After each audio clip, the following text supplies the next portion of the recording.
थोड़ा फास्ट लिखो, पूरा करता हूँ और न्यूमेरिकल भी करना है। Laws of photo electric effect.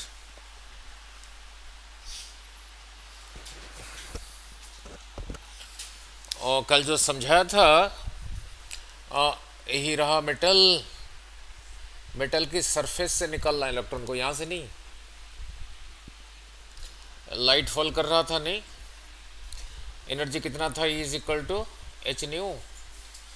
निकालने में खर्चा हो गया रहा एच न्यू नॉट। मान लो ये रहा 100 यूनिट्स ऑफ एनर्जी, ये खर्चा हो गया 30, तो 100 फॉल कर रहा था, 30 खर्चा हुआ, बाकी जो बचा 70। इसी को लिखा एच न्यू, इसी को लिखा एच न्यू नॉट।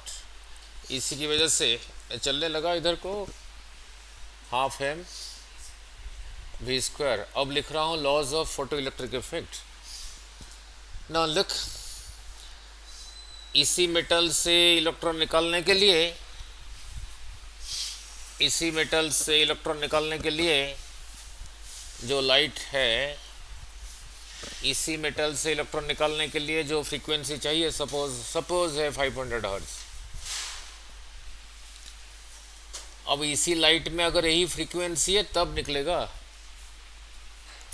अगर ये लाइट का फ्रीक्वेंसी 499.999 हर्ट्ज है तब भी नहीं निकलेगा, नहीं।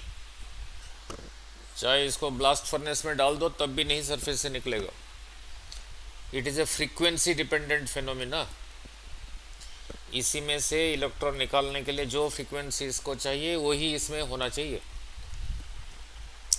ये मेटल को बदल के और एक मेटल रखोगे, सपोज इसमें से निकालने के लिए फ्रीक्वेंसी चाहिए 600 हर्ट्ज, और जो सोर्स ऑफ लाइट है इसी में अगर ये फ्रीक्वेंसी है तब निकलेगा। अगर ये सोर्स का फ्रीक्वेंसी 599.99 हो, इससे कम हो, फिर नहीं निकलेगा, नहीं।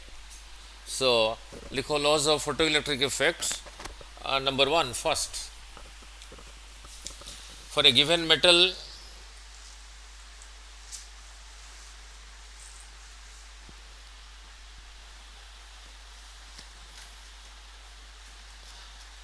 for a given metal and frequency of incident radiation,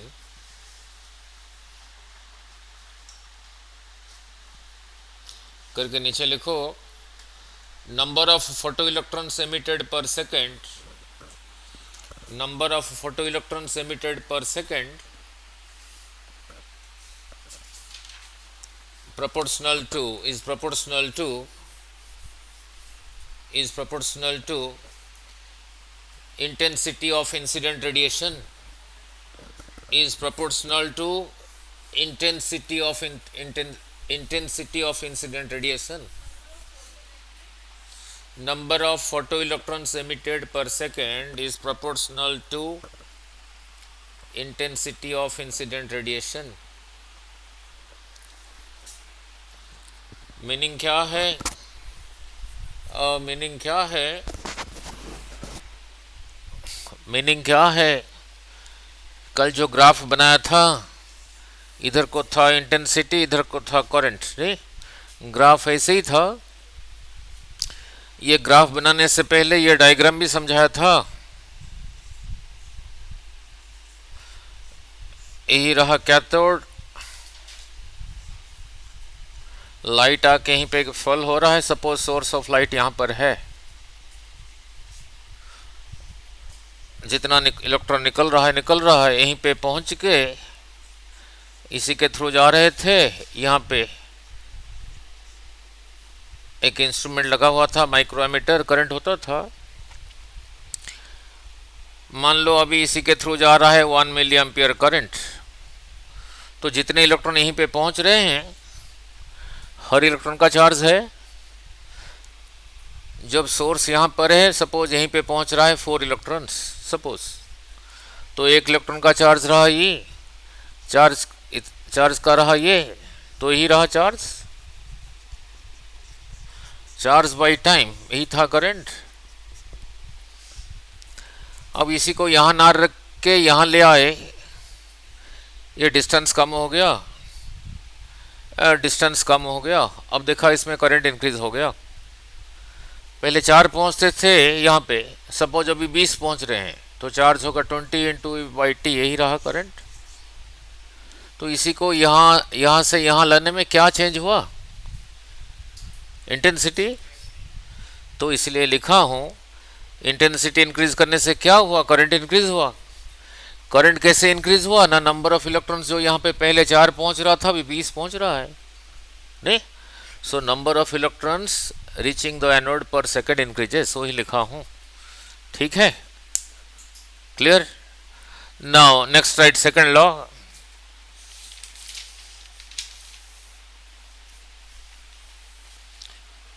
Second law, for a given metal,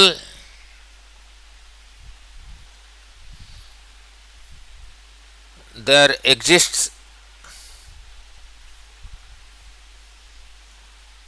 a certain minimum frequency. There exists a certain minimum frequency of incident radiation. समझा देता हूँ। There exists a certain minimum frequency of incident radiation below which there is no emission of photoelectrons.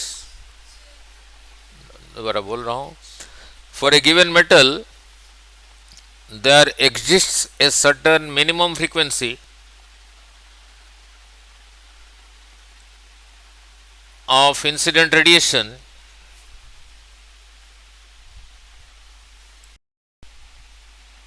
below which there is no emission of photoelectrons.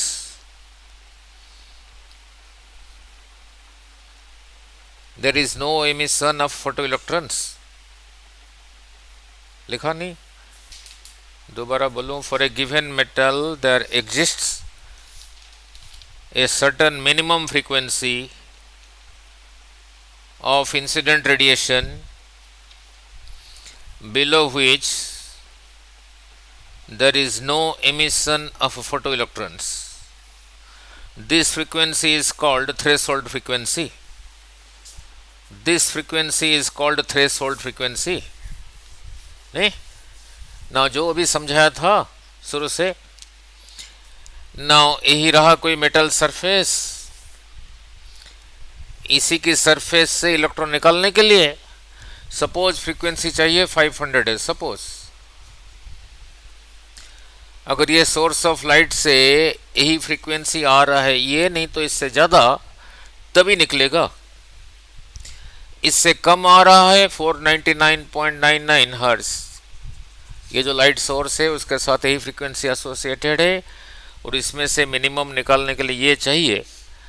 अब ये requirement ये fulfil नहीं कर रहा है तो नहीं निकलेगा। इसी में से निकालने के लिए जो मिनिमम फ्रीक्वेंसी चाहिए वो रहा इसी का थ्रेशोल्ड फ्रीक्वेंसी, उसके लिए सिंबल रहा न्यू नॉट, नहीं, ठीक है, थ्रेशोल्ड फ्रीक्वेंसी, क्लियर। सो किसी मेटल का थ्रेशोल्ड फ्रीक्वेंसी ये मटेरियल डिपेंडेंट, सो नीचे right A note, the threshold frequency new not is material dependent. The threshold frequency new not is, next write third law, above threshold frequency, above threshold frequency the maximum kinetic energy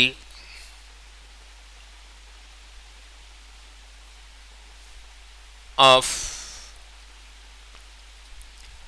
emitted photoelectrons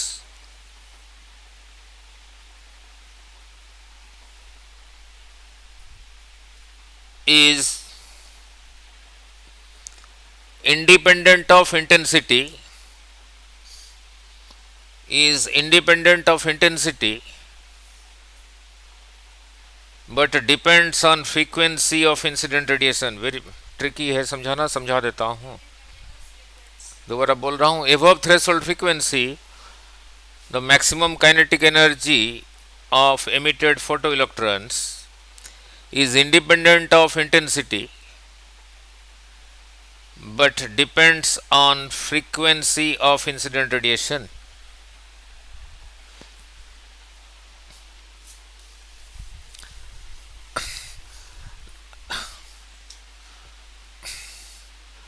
now look, now meaning क्या है समझा दूं, meaning क्या है समझा दूं।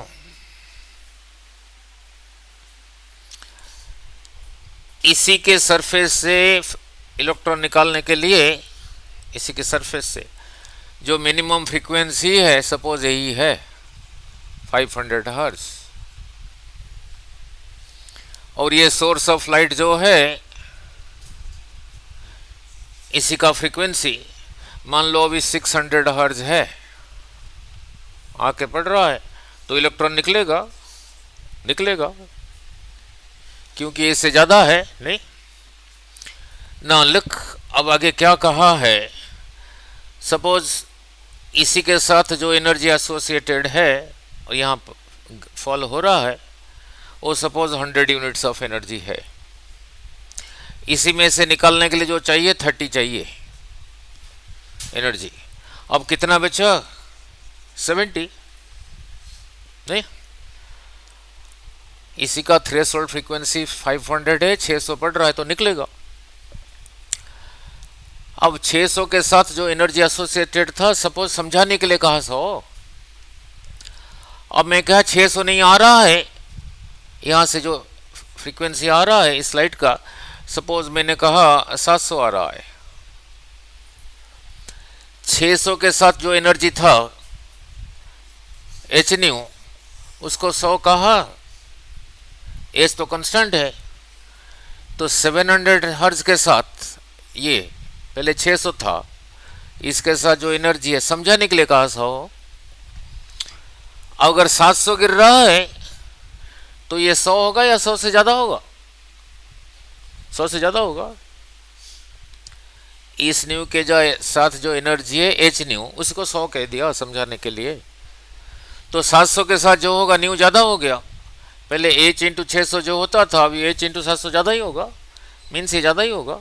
Suppose रहा 150, suppose metal वही है, मेटल को चेंज नहीं किया हूं, तो उसका थ्रेशोल्ड फ्रीक्वेंसी जो है वो है, तो फिर उतना ही खर्चा हुआ निकालने के लिए। अब कितना बचा, 120। पहले इसी के साथ इलेक्ट्रॉन यहां से जैसे जाते थे ½ mv², अब 70 यूनिट्स एनर्जी की वजह से जो काइनेटिक एनर्जी था, 120 यूनिट्स की वजह से काइनेटिक एनर्जी ज्यादा होगा। वही लिखा हूं, वही लिखा हूं, नहीं ठीक है। फिर आगे क्या लिखा हूं, does not depend on intensity. अब इसको यहां नजदीक ले आओ, दूर ले जाओ, अब इसको कोई फर्क नहीं पड़ा, ये वही है। ये नजदीक और दूर लेने से नंबर ऑफ फोटो इलेक्ट्रॉन्स जो वहां पे एनोड पे पहुंचता था वो इंक्रीज होगा। क्लियर, ठीक है। नेक्स्ट राइट फोर्थ लॉ,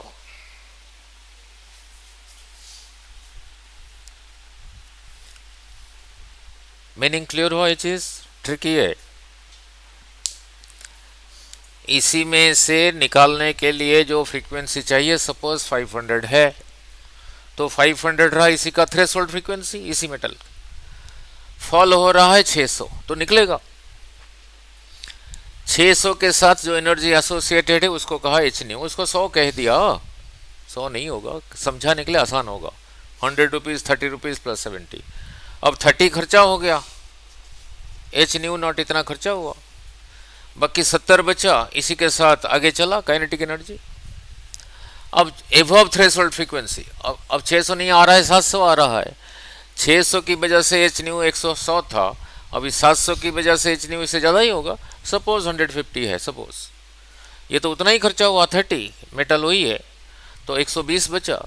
अब इसी की वजह से जो काइनेटिक एनर्जी था, अब इसी की वजह से उससे ज़्यादा होगा। अब ये सर को नज़दीक लाओ, दूर लाओ, उस पर नहीं डिपेंड किया। नज़दीक लेके आओ, ज़्यादा इलेक्ट्रॉन्स निकलेंगे, दूर लेके जाओ, कम निकलेंगे। Number of electrons depends on distance of the source from the surface, नहीं। Next right fourth law, it is an instantaneous process.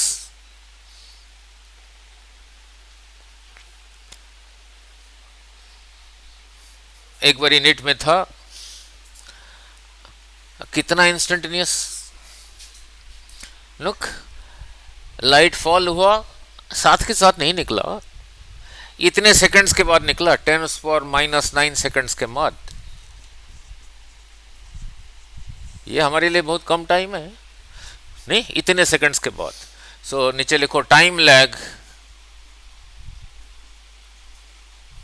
Is equal to 10⁻⁹ seconds. हाँ जी,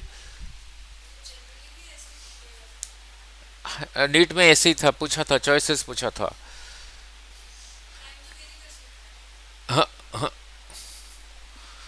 no, the time lag fall in radiation fall हुआ, कितने seconds के बाद निकला, nearly this 10⁻⁹, ठीक है, 10⁻⁹ seconds के बाद निकला। हो गए 4 लॉज। कल पावर समझा दिया था, नहीं, और इंटेंसिटी समझा दिया था। इंटेंसिटी डिस्टेंस पे कैसे डिपेंड करता था वो भी समझा दिया था, नहीं, इंटेंसिटी डिस्टेंस पे कैसे डिपेंड करता था। नाउ इंटेंसिटी ऑफ लाइट था प्रोपोर्शनल टू 1/, ठीक है, नहीं, डिस्टेंस का स्क्वायर। मीनिंग क्या है, मीनिंग क्या है, यही रहा सोर्स ऑफ लाइट, इसी की वजह से यहाँ पे इंटेंसिटी को कहा आई। सपोज यहाँ से यहाँ तक डिस्टेंस रहा 10 मीटर, यहाँ से 20 मीटर आगे, यहाँ पे इंटेंसिटी को क्या कहूँगा, यहाँ पे कहा आई, तो यहाँ पे कहूँगा डिस्टेंस डबल हो गया। इंटेंसिटी था प्रोपोर्शनल टू 1/, डिस्टेंस का स्क्वायर, डिस्टेंस डबल हो गया, आई बाई, ठीक है, डिस्टेंस आधा हो गया, यहाँ आ गया, डी की जगह लिखा d/2, इंटेंसिटी होगा 1/d/2 का स्क्वायर, तो हो गया, ऊपर चला गया 4/d²। पहले 1/d² को आई कहता था, अब इसको क्या कहूँगा, 4i, ठीक है। Now clear, now next right Einstein's photoelectric equation. Einstein's photoelectric equation,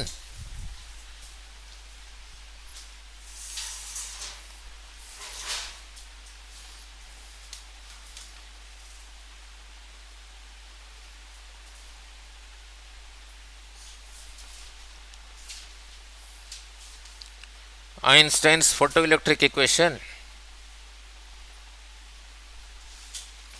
Now नीचे लिखो अकॉर्डिंग टू मैक्स प्लैंक, जो प्लैंक्स कांस्टेंट है,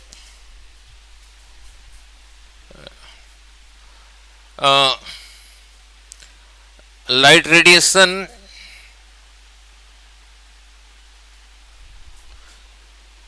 radiation is equal to a small packet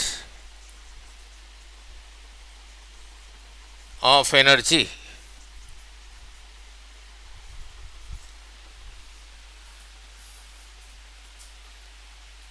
is a small packet of energy.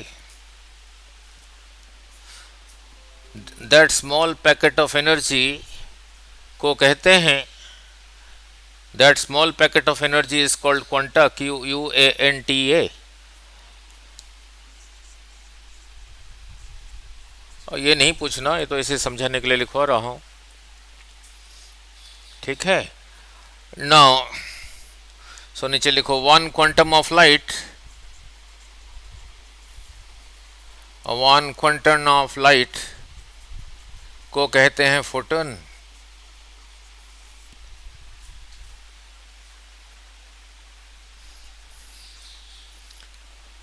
नीचे लिखो energy of 1 photon is equal to, energy of 1 photon is equal to, energy of 1 photon is equal to, is equal, is, energy of 1 photon is equal to h nu, nu क्या था, c by lambda। कैसे c by lambda था समझा देता हूँ, where c is velocity of light, lambda is the wavelength, कैसे सी by lambda हुआ? Now यही रहा एक सिंगल वेव, यहां से यहां तक डिस्टेंस को कहा लेमडा, टाइम लग गया टी टाइम, टी टाइम में लेमडा डिस्टेंस चला गया, यूनिट टाइम में lambda by T, distance by time, यही रहा velocity. This is one vibration, T time में वन वाइब्रेशन, यूनिट टाइम में वन बाई टी वाइब्रेशन, इसको कहा न्यू। तो भी को ऐसे ना लिख के ऐसे लिखा था lambda by T, lambda into one by T, one by T की जगह लिखा न्यू, न्यू को पहले लिख दिया न्यू लेमडा, भी is equal to nu lambda. नहीं, यहाँ पे फुटबॉल की तो बात नहीं हो रहा है, लाइट की बात हो रहा है। लाइट का वेलोसिटी को लिखते हैं C, so C is equal to nu lambda.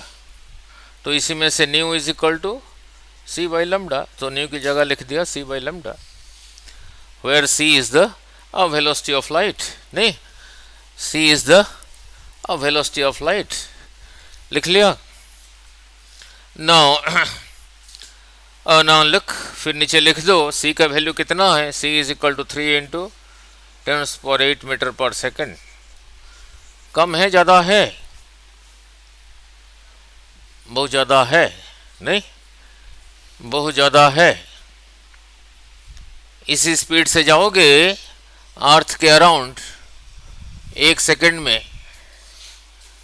7.5 times जा सकते हो। नहीं, नाउ इसी स्पीड से लाइट को सन से, नाउ सन से अर्थ तक लाइट को आने में कितना लगता है? 8 मिनट 20 सेकेंड्स। तो टाइम यही लगता है, तो अर्थ और सन के बीच में डिस्टेंस फिर निकाल सकते हो। यही रहा speed, 3 into 10⁸ metre per second.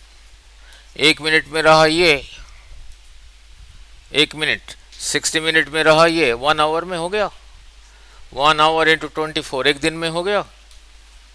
नहीं सॉरी, उधर चला गया मैं। नहीं, 1 सेकंड में रहा 3 इंटू 10⁸ मीटर, 8 मिनट 20 सेकंड्स कितना हुआ?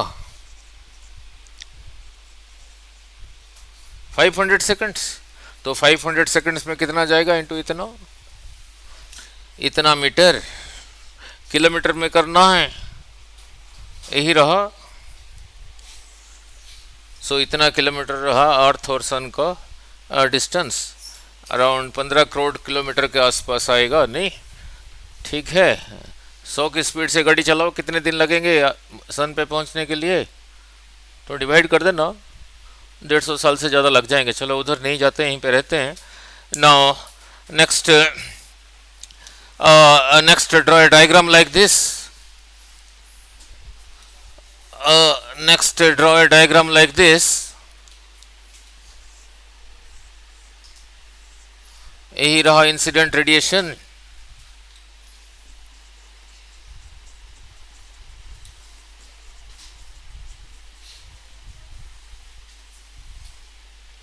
इसी में से सरफेस से इलेक्ट्रॉन निकालने के लिए जो फ्रीक्वेंसी इसमें है, तो इसमें से निकलेगा, यही रहा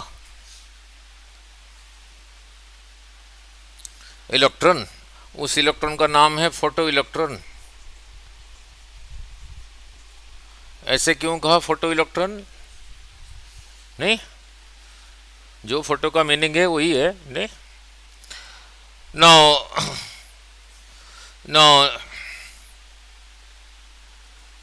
नीचे लिखो, लेट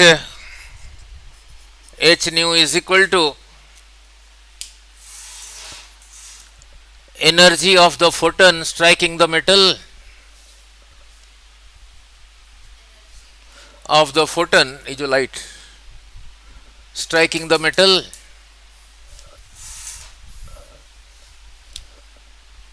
नीचे लिखो नंबर 1, ये जो स्ट्राइक कर रहा है फोटोन, उसका एनर्जी यही है। नीचे लिखो number 1, A part of this energy h nu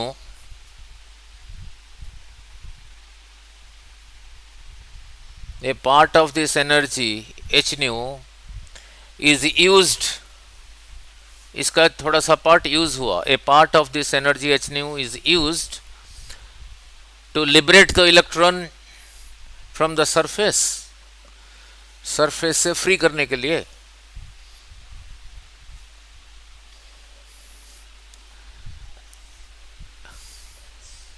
surface से फ्री करने के लिए जितना एनर्जी फॉल हो रहा है उसमें से कुछ यूज हुआ। जैसे 100 यूनिट्स फॉल कर रहा था, 30 यूज हुआ, बाकी बचा। सेकंड पॉइंट लिखो, the rest is use to give, the rest is use to give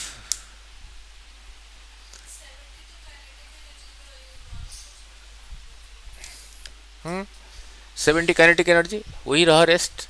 the rest is use to give maximum kinetic energy to the photo electrons.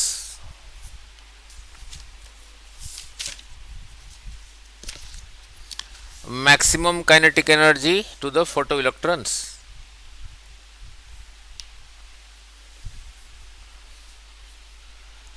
ठीक है नहीं?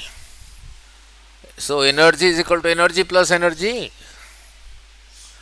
तो इसको लिखा एच न्यू, ये भी एच न्यू, वो रहा हाफ एम वी मैक्स का स्क्वायर।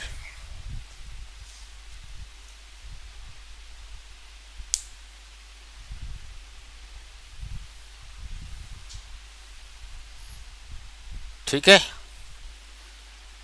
नाउ अब इसी को कितने स्टाइल से लिख सकते हो वो डिपेंड करता है।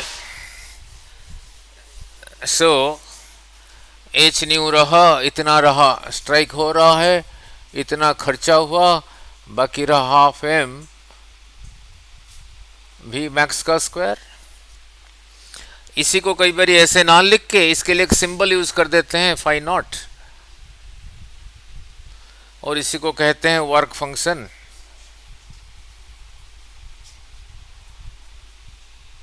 Of that metal. इसको ऐसे ना लिख के ऐसे भी लिख सकते हो, H nu not is equal to phi not plus half M V max का स्क्वायर। उसी को कहते हैं वर्क फंक्शन। वो मटेरियल डिपेंडेंट है,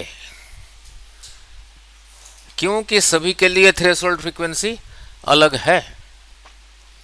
इसको इधर नहीं लिखा, इधर ले आया, एच न्यू माइनस नहीं ना। इस मेटल से निकालने के लिए न्यू नॉट रहा 500 हर्ट्ज। कोई और मेटल है, इसमें से निकालने के लिए न्यू नॉट रहा 400।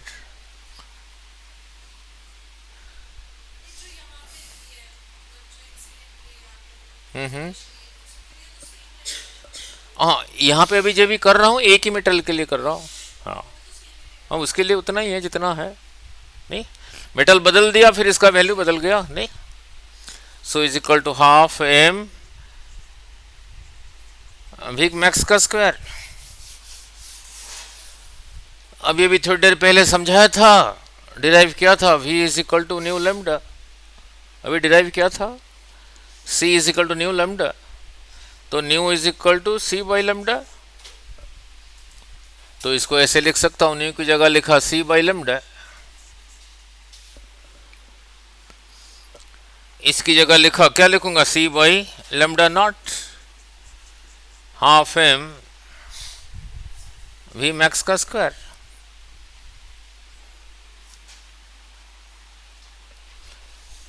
ठीक है। नाउ न्यू नॉट को कहा था थ्रेशोल्ड फ्रीक्वेंसी, तो लैम्डा नॉट को फिर क्या कहूंगा, threshold wavelength. Threshold wavelength, lambda not is equal to threshold wavelength.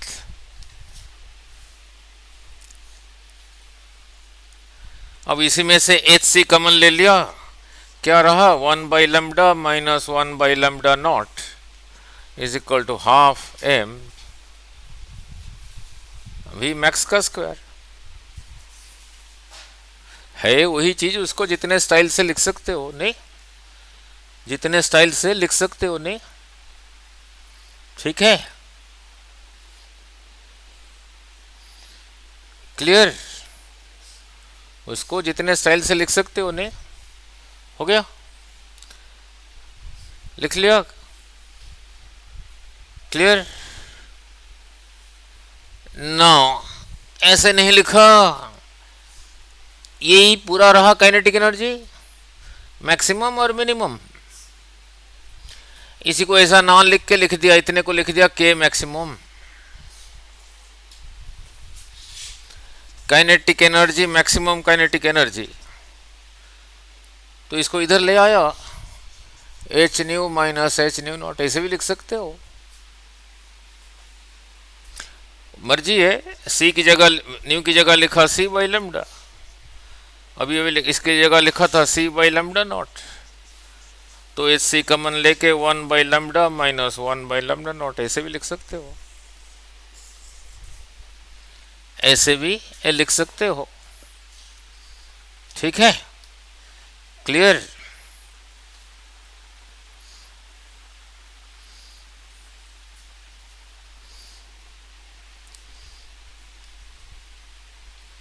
हो गया? और नीचे लिखो कंक्लूजन्स।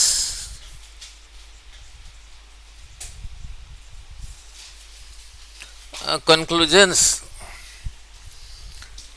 नंबर 1,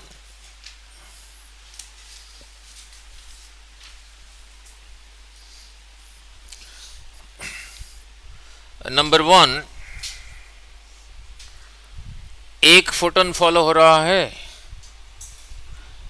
एक ही इलेक्ट्रॉन निकलेगा। और नीचे लिखो 1 incident photon ejects 1 photo electron.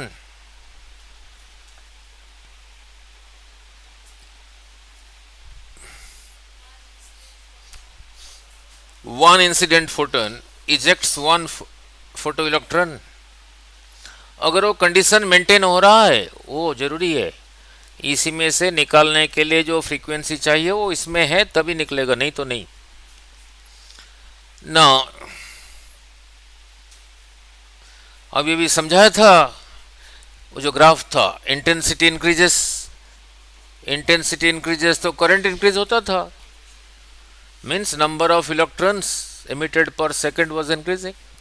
तो second point, if intensity increases, number of photoelectrons emitted per second increases.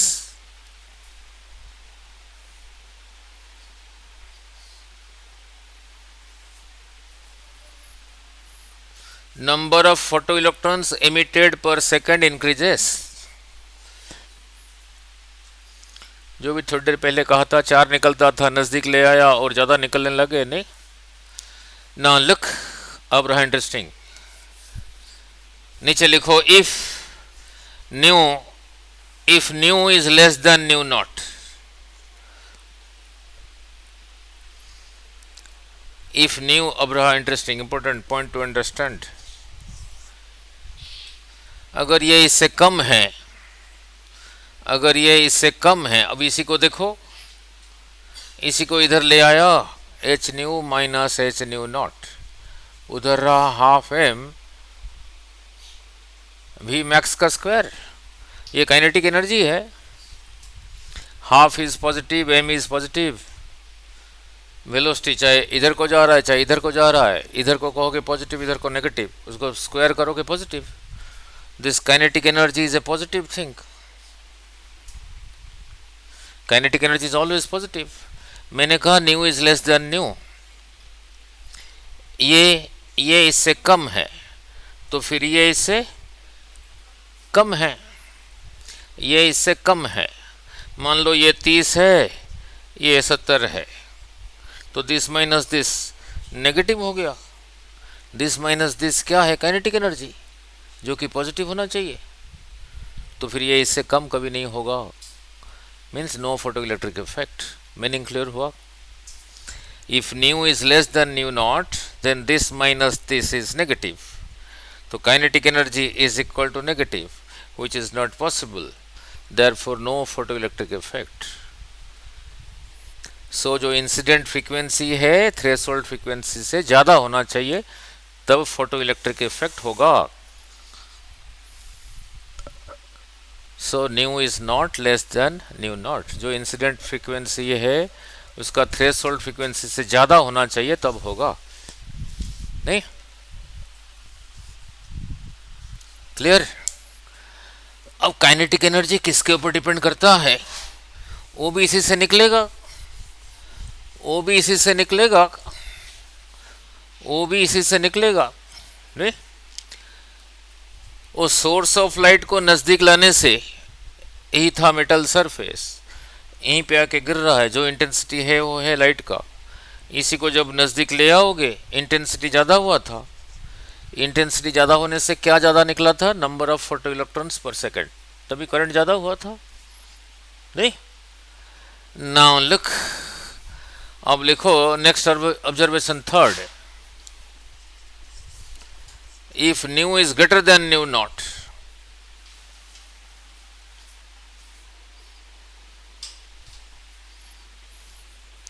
ये इससे ज़्यादा है, तो ये जो लिखा हूँ H nu minus H nu not, वो जो उधर लिखा है हाफ एम वी मैक्स का स्क्वायर, अगर ये इससे ज़्यादा है, एच इसके साथ भी मल्टीप्लाइड इसके, तो फिर ये इससे ज़्यादा है, ये वैल्यू इससे ज़्यादा है। मान लो ये है 200, ये है 30, सो दिस माइनस दिस अभी पॉजिटिव हो गया, is equal to half M V max का स्क्वायर। ये पॉजिटिव हुआ, पॉजिटिव कैसे हुआ? ना न्यू इससे ज़्यादा होने से, ज़्यादा होने से। सो इससे क्या सीखा? देयरफॉर काइनेटिक एनर्जी ये is proportional to frequency, so half M V max का square is proportional to frequency of incident radiation, frequency of incident radiation, नहीं? Frequency of incident radiation above threshold frequency, नहीं? Kinetic energy, maximum kinetic energy is proportional to frequency, नहीं? वही चीज़ अभी शुरू से समझाया था, वही चीज़ शुरू से समझाया था। फोटो इलेक्ट्रिक इफेक्ट हो रहा है, 100 फॉल हो रहा है, 30 खर्चा हुआ, 70 बचा। अब 150 फॉल हो रहा है तो वही मेटल 30 खर्चा हुआ, अभी 120 बचा। ये 100 से 150 कैसे हुआ? क्या इंक्रीज करके हुआ? यही था ना एच न्यू, ये भी एच न्यू, तो इसके साथ जो न्यू एसोसिएटेड है, इसके साथ जो न्यू, ये वाला फ्रीक्वेंसी ज़्यादा ही है। फ्रीक्वेंसी ज़्यादा होने से इधर ज़्यादा बचा, पहले 70 बचता था, अभी 120 बचा, तो काइनेटिक एनर्जी ज़्यादा हुआ। So kinetic energy, maximum kinetic energy is proportional to the frequency of incident radiation. हो गया क्लियर? नहीं? नाउ सो नाउ लुक, अब ये भी थोड़ी देर पहले ऐसे लिखा था। नाउ अब इसको अलग ढंग से कैसे लिख सकते हैं? अब अलग ढंग से कैसे लिखते हैं, उसके बाद एक ग्राफ है। यही इंसिडेंट हो रहा है, इतना खर्चा हुआ, बाकी इतना बचा, हाफ एम भी मैक्स का स्क्वायर। कल जो समझाया था डायग्राम में, कल जो डायग्राम में समझाया था, इसको अलग वे से कैसे लिखेंगे?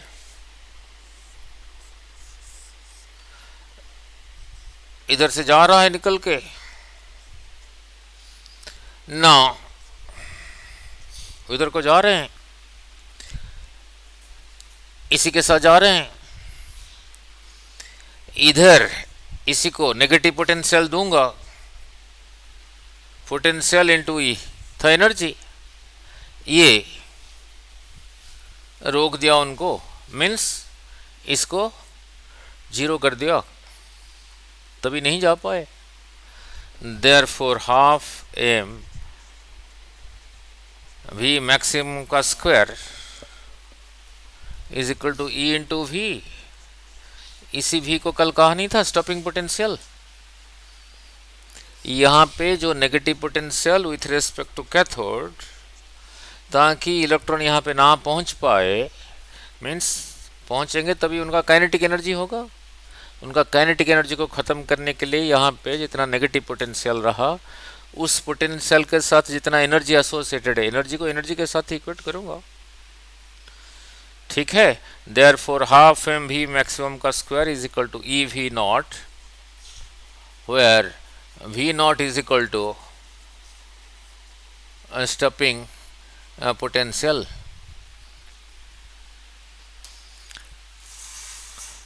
Where V not is equal to stopping potential. Means इसको ऐसे ना लिख के H nu is equal to H nu not plus E V not भी लिख सकते हो। इसी की जगह ध्यान रखना हाफ एम भी मैक्स का square is equal to E V not.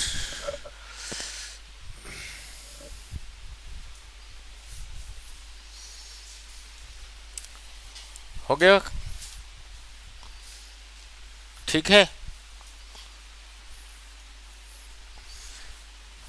Where E is equal to charge of electron, V not रहा स्टॉपिंग पोटेंशियल, इसका यूनिट रहा कूलम, ये रहा वोल्ट। नहीं, ठीक है। अब इसको ने ऐसे ना लिख के इसको ऐसे ही लिखा, एक साइड में रखा, इसको इधर ले आया, H nu minus H nu not, ऐसे भी लिख सकते हो, मर्जी है। न्यू की जगह C by lambda, C by lambda not भी लिख सकते हो। एच सी कॉमन लेके 1 by lambda minus 1 by lambda not भी लिख सकते हो। ठीक है, क्लियर? नाउ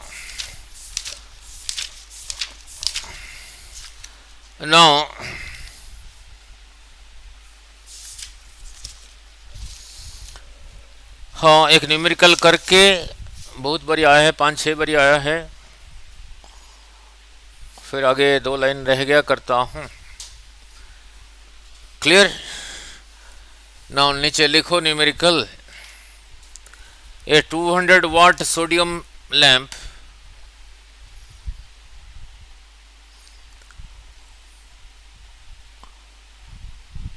emits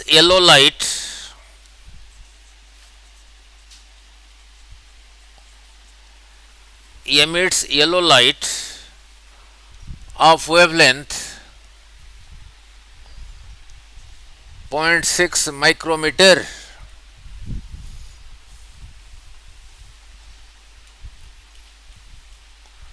ये 200 watt sodium light emits yellow light of wavelength 0.6 micrometer. The lamp is able to convert 25% of the energy to light.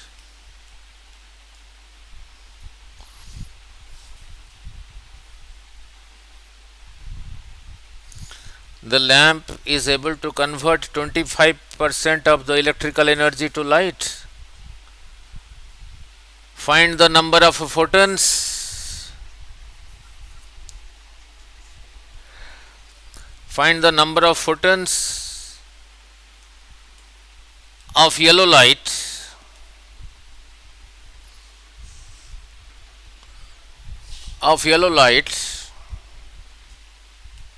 Bracket में लिख लो 6000 एंगस्ट्रॉम।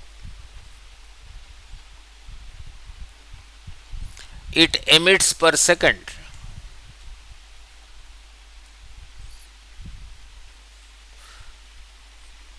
कितने फोटन्स एमिट कर रहा है 1 सेकंड में। Given h is equal to 6.6 into 10⁻³ -34 unit joule second. Velocity of light is equal to 3 into 10⁸ meter per second.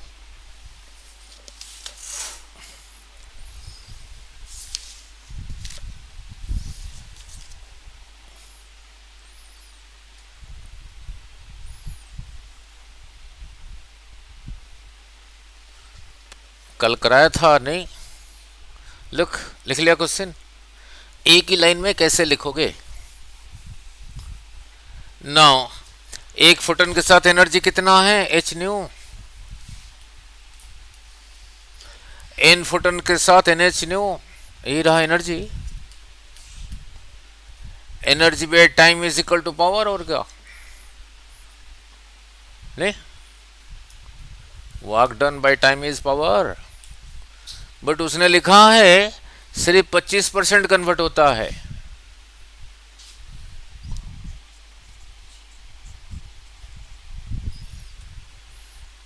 निकलना क्या है? Number of photons emitted per second means N by T. तो N by T को एक side में रखा, H new उधर था उधर ले गया, पी इंटू 25/100 ये मल्टीप्लाइड था उधर जाके डिवाइड होगा। सब कुछ दे रखा है नहीं? ठीक है, फ्रीक्वेंसी नहीं दिया है क्वेश्चन में, फ्रीक्वेंसी तो दिया नहीं है। क्या दे रखा है? लैम्डा दे रखा है। अभी थोड़ी देर पहले डिराइव किया था, c is equal to nu lambda, so nu is equal to c by lambda. तो p इंटू 25/100 1/h, यही न्यू नीचे ही है। न्यू की जगह लिखा c बाई लैम्डा, लैम्डा ऊपर चला गया, नीचे नीचे रहा c। सब कुछ दे रखा है। p की जगह 200, h की जगह h का वैल्यू, c की जगह c का वैल्यू, लैम्डा दे रखा है।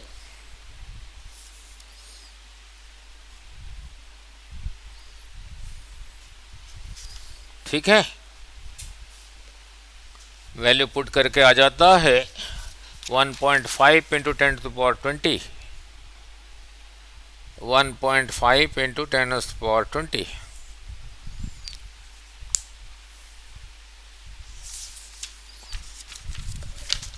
हो गया।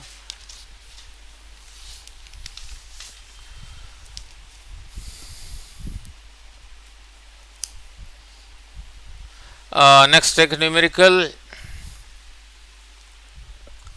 हो गया। Now next right another numerical.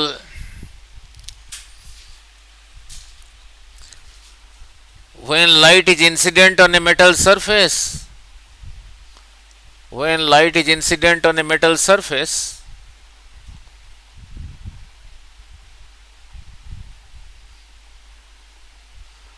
electrons are ejected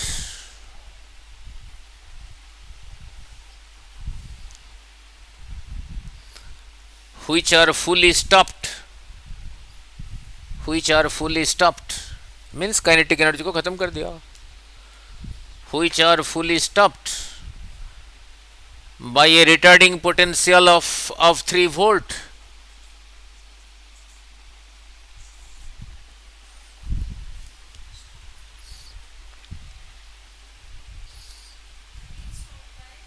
By a retarding potential of 3 volt.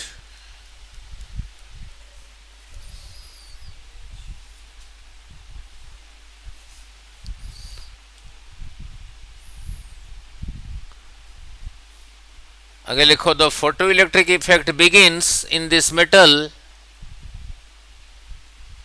The photoelectric effect begins in this metal for a frequency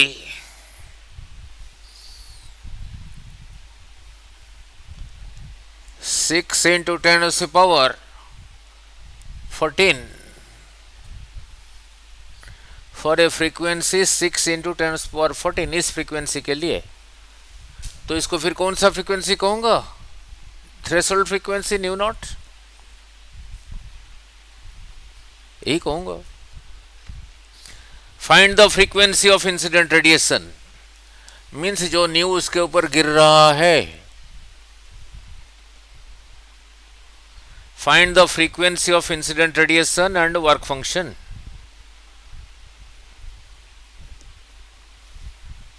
नहीं, वर्क फंक्शन था H nu not, H new fall हुआ था H nu not खर्चा हुआ, यही रहा half M भी। मैं इसी को कहते थे वर्क फंक्शन, नहीं तो न्यू दे रखा है, एच मल्टीप्लाई कर दो, वर्क फंक्शन आ गया। समझाया नहीं? फिर इसकी जगह क्या लिखोगे? अभी लिखा था, इसी को कहा है ना पूरा खत्म करने के लिए जितना वोल्ट चाहिए वो रहा 3 वोल्ट, पूरा रोकने के लिए। मीन्स वी नॉट दे रखा है 3, यही रहा चार्ज ऑफ इलेक्ट्रॉन।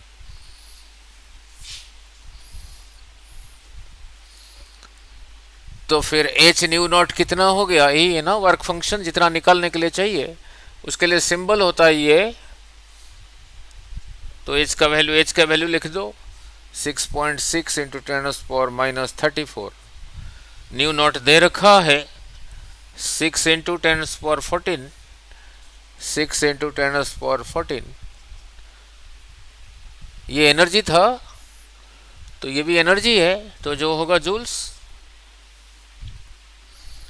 मल्टीप्लाई कर दो, जो होगा comes out to be 39.6 into 10⁻⁻20, इतना जूल्स।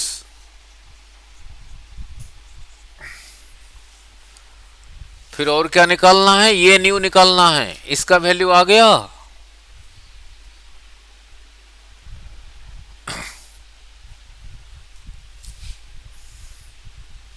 ये वी नॉट दे रखा है 3, ई से मल्टीप्लाई कर दो, ये आ गया। यही निकालना है, फिर एच को उधर ले जाओ तो इंसिडेंट भी आ गया।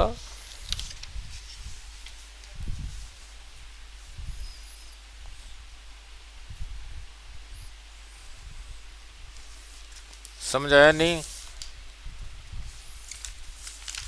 हमें यही न्यू चाहिए, जो इंसिडेंट वाला न्यू चाहिए, यही चाहिए न्यू। तो एच को इधर से मल्टीप्लाई डिवाइड कर दो, इधर एच न्यू रह गया, उधर एच को डिवाइड कर दो, रहा न्यू नॉट। इधर भी एच डिवाइड कर दो, ई बाई एच भी नॉट। न्यू नॉट अभी आ गया था, ई रहा चार्ज ऑफ इलेक्ट्रॉन 1.6, एच का वैल्यू एच लिख दो 6.6 इंटू 10⁻⁻34, ये दे रखा है 3 वोल्ट। ठीक है, clear? This comes out to be 1.33। these are important numericals into 10⁻15 nu. Unit क्या होगा? हर्ज, फ्रीक्वेंसी का, नहीं तो 1/सेकंड। न्यू ऐसे ही था ना, 1/t, 1/सेकंड हो गया। 1/सेकंड कह दो, नहीं तो हर्ज कह दो। Now then comes another graph.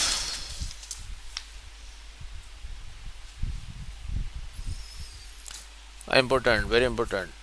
नीचे लिखो important graph between stopping potential, important graph between stopping potential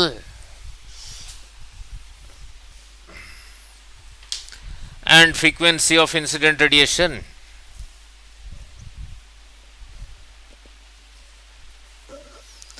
An important graph between stopping potential and frequency of incident radiation.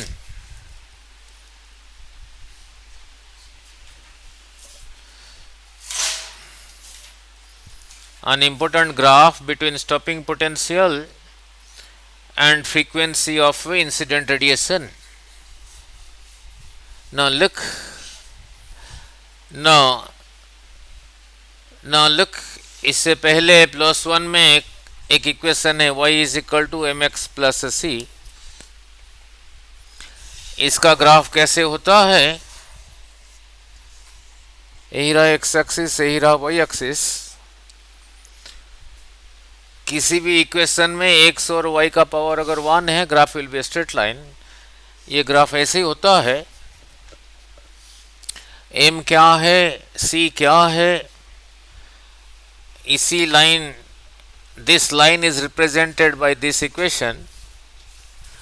ये वाई एक्सिस से जितना काटा, ये यहां से यहां तक रहा ये सी। ये लाइन एक्स एक्सिस के साथ जो एंगल बनाता है, उस एंगल का टैन थीटा रहा M, called slope of the line. अगर ये सी पॉजिटिव नहीं है, नेगेटिव है, कहीं पे लिखा है y is equal to M X minus C, ये ग्राफ फिर स्ट्रेट लाइन ही है।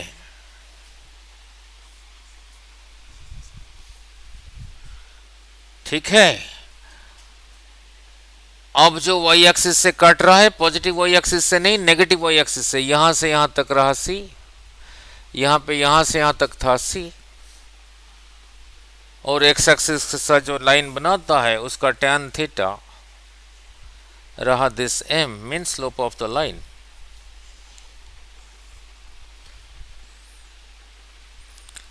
स्लोप ऑफ द लाइन नहीं, ठीक है, रहा स्लोप ऑफ द लाइन।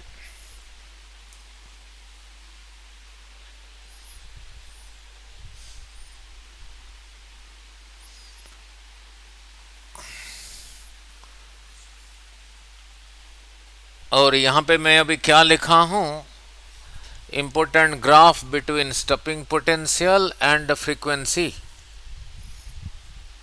अभी लिखा हूं। यहां पे जब ग्राफ बनाते हैं, जो डिपेंड नहीं करता उसको इधर लेते हैं, जो डिपेंड करता है उसको इधर लेते हैं। जो डिपेंड नहीं करता इधर लेते हैं, जो डिपेंड करता है इधर लेते हैं।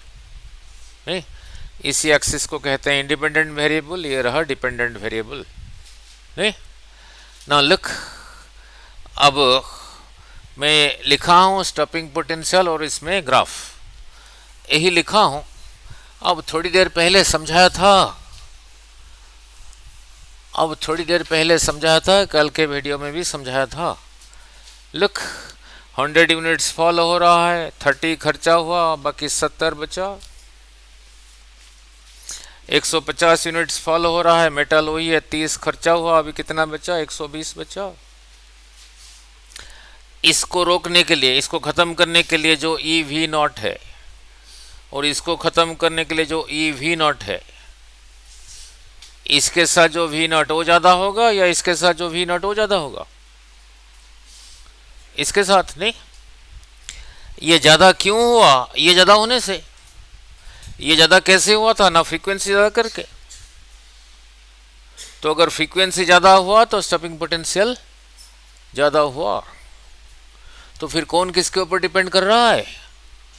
Stopping potential is depending on frequency. यही हुआ, stopping potential is depending on frequency. Means जब ग्राफ बनाऊंगा, इधर को लूंगा स्टॉपिंग पोटेंशियल, फिर इधर को लूंगा फ्रीक्वेंसी। नहीं, इधर को लूंगा फ्रीक्वेंसी, नाउ इधर को लूंगा फ्रीक्वेंसी। अभी जो y is equal to M X plus graph C दिखाया था, x इधर था, y इधर था। नहीं, उनमें रिलेशन नहीं था। नहीं, ग्राफ ऐसे भी होता था, ऐसे भी होता था, x इधर y इधर, बट इधर अभी स्टॉपिंग पोटेंशियल न्यू नॉट है। बट हमारे पास जो इक्वेशन क्या है, उसी इक्वेशन को उसी स्टाइल में लिखना पड़ेगा। यहाँ हाफ एम वी मैक्स ना लिख के ई वी नॉट लिखा। नहीं, ये जो ग्राफ था y is equal to M X plus C, इधर को y था, इधर को x ही था ना। अब इधर को कौन है? वी नॉट है। ये इक्वेशन पे लेफ्ट साइड में y है, तो इसी इक्वेशन को ऐसे रखो इक्वल टू के इस तरफ सिर्फ वी नॉट हो, तो लिखा फिर E V not is equal to H nu minus H nu not. इधर y है, y, इधर को x है। मैं बनाना चाहता हूं ये और इनमें ग्राफ, इसी स्टाइल में लिखना चाहता हूं।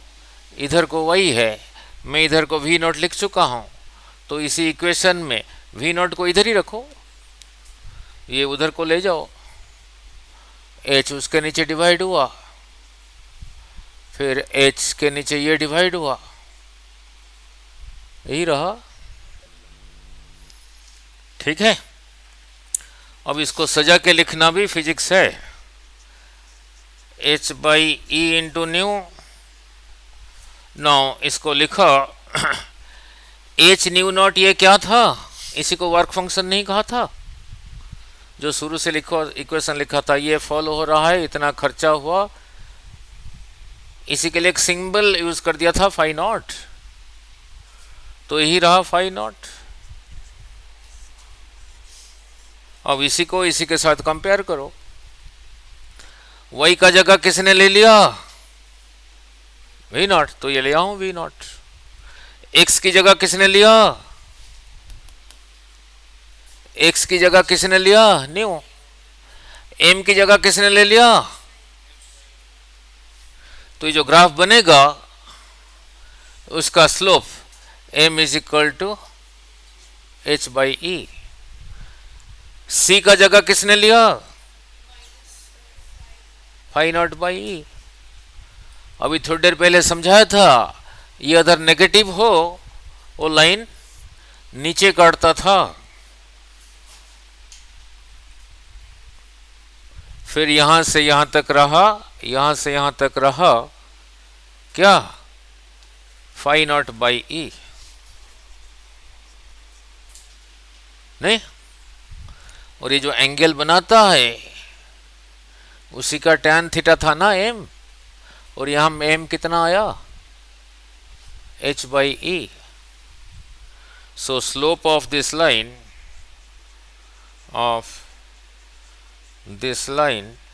is equal to Planck's constant by charge of electron. Planck's constant by charge of electron. Planck's constant by charge of electron.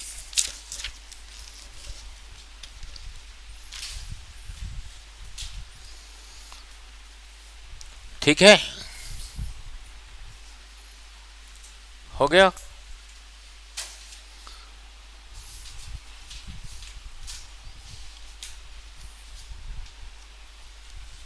Minus means इधर को, नहीं? क्लियर? और इसे सीखा क्या? इसे सीखा क्या? हो गया ये? इसे सीखा क्या? इससे सीखा क्या?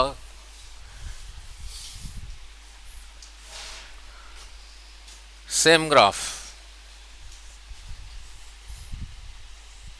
इधर को स्टॉपिंग पोटेंशियल, इधर को फ्रीक्वेंसी।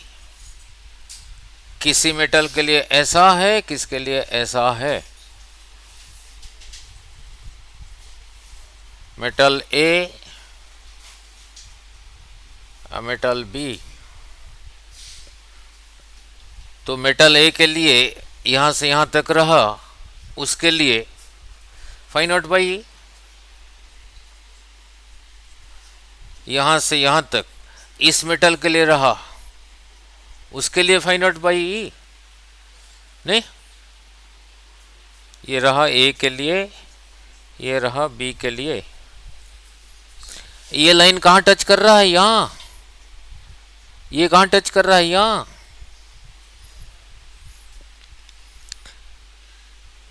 अब जब स्केल में ऐसे लिखा होता है, स्केल में यहां लिखा है 0 1 2 3 4, तो यहां पे जो नंबर लिखा होगा, यहां पे जो नंबर लिखा होगा, ये वाला ज्यादा है, ये वाला ज्यादा है।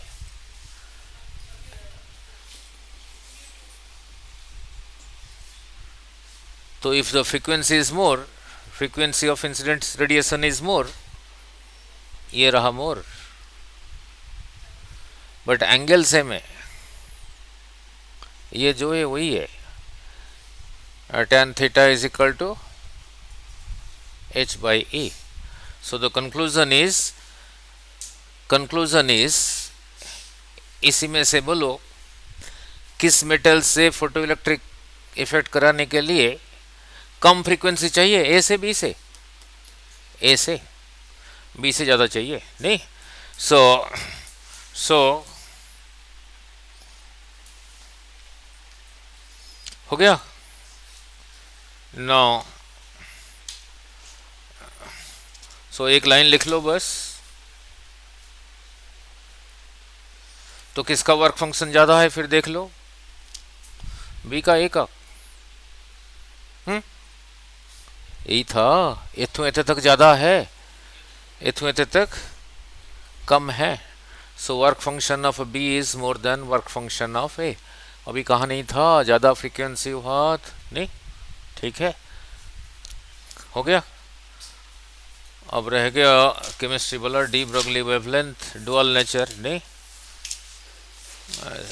5 मिनट का था, चलो कल करेंगे. और